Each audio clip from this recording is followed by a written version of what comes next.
Boundaries of the Heart. This story explores the power of self-love and the importance of knowing when to walk away, even if it means leaving behind the comfort of the familiar. It teaches us that happiness is the foundation of any relationship, and that true love can only blossom when both individuals are whole on their own. Part 1. The Illusion of Love. Sophie Matthews has long held a profound belief in love, the kind that uplifts individuals and fills their hearts with an enduring sense of warmth and trust. Through countless hours spent immersed in romantic films, delving into heartfelt literature, and listening to evocative music, she has constructed an idealized vision of love as expansive and selfless. However, for Sophie, the experience of love has always eluded her, appearing more as a distant aspiration than a reality she could attain. At the age of 28, Sophie has successfully carved out a niche for herself as a graphic designer. In this field, her creative talents shine through every project. Her portfolio is a testament to her ability to transform visions into striking visual representations. She resides in a beautifully appointed apartment in harmony with her professional life, reflecting her artistic sensibility. Each piece of furniture, every decoration, and the carefully chosen color palette work together to create an inviting atmosphere that reflects her personality.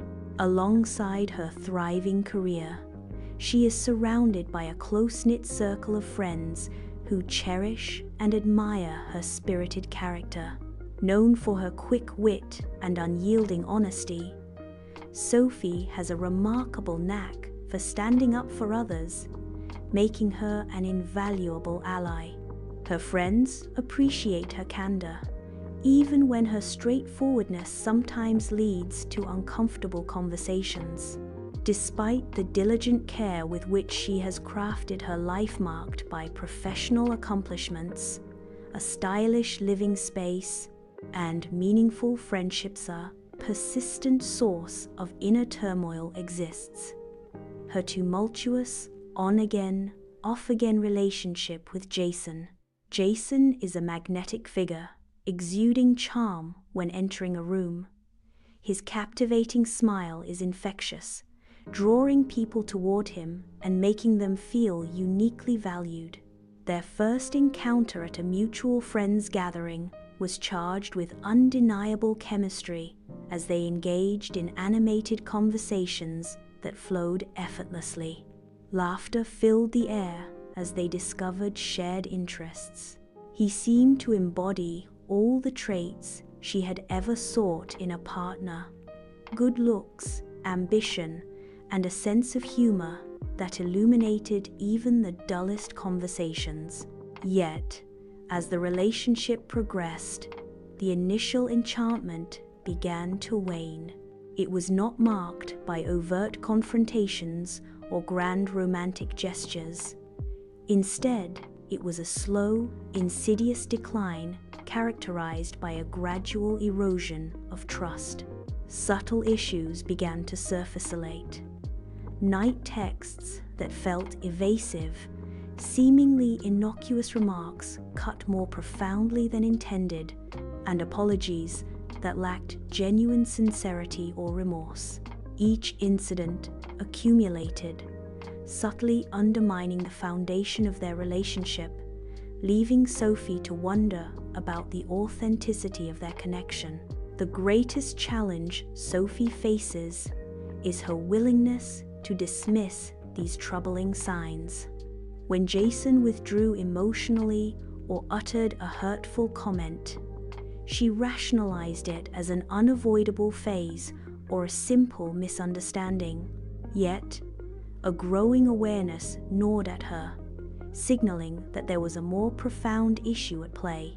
She recognized that she needed to confront the reality of her situation instead of choosing to remain in denial. Despite feeling trapped in a cycle of indecision, she is acutely aware of her resilience and determination. Sophie understands that she has the strength to take control of her life, make informed choices, and pursue the love that aligns with her ideals. Armed with this knowledge, she is prepared to navigate the complexities of her relationship and, ultimately, her own happiness. Part 2. The Breaking Point. One evening, after a tiring week at work, Sophie came home feeling a familiar tension. She had just finished a project she loved, which deserved a celebration. But Jason had other plans. He had texted her earlier to invite her to dinner. When Sophie arrived at the restaurant, Jason was already halfway through a drink, staring at his phone. "Hey, sorry I'm late," Sophie said, trying to smile despite her disappointment. Jason barely looked up. "No problem. It's not like you're ever on time," he replied casually, not realizing how much his words hurt her. Sophie felt her heart race, and she swallowed hard. For the first time, she realized this wasn't love. This was something less. She took a deep breath and said, "Jason, I'm done. I'm done with the excuses, the games, and the late-night arguments. This relationship doesn't make me happy anymore. It drains me." Jason's face turned serious, but his voice was calm, almost mocking. "What? So, you're just giving up?" Sophie held his gaze. "No, I'm choosing me. I'm not giving up on love.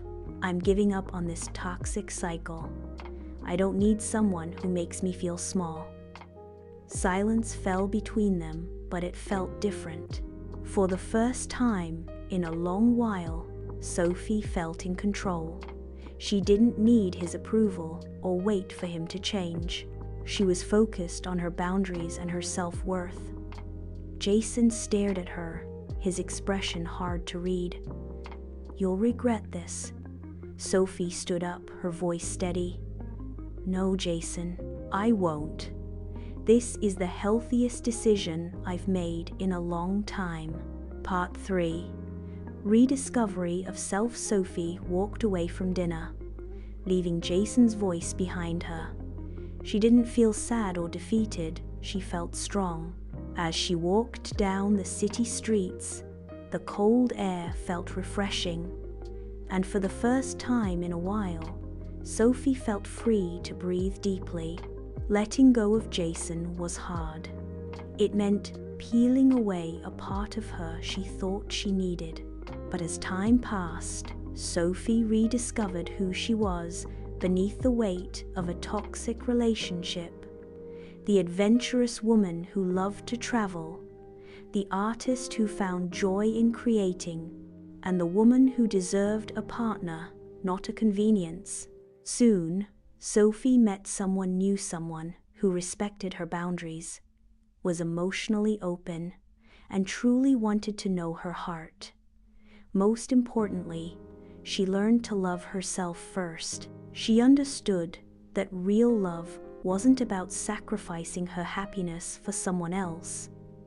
It was about two people growing together, respecting each other's needs, and understanding that saying no is a sign of strength. Part 4. The Future of Love. Months later, Sophie sat on a park bench with her new partner, Michael. Their conversation was easy, and for the first time in a long time, Sophie felt truly noticed. Michael was not perfect, but he was kind, honest, and he respected her boundaries. "I can't believe how far I've come," Sophie said. "It feels like I finally found the love I've always wanted. But even more importantly, I've found the love I really needed within myself." Michael gently squeezed her hand. "You're strong, Sophie. That's what makes you beautiful." Sophie smiled, and leaned back to look at the stars. It's not just about being beautiful, it's about being whole.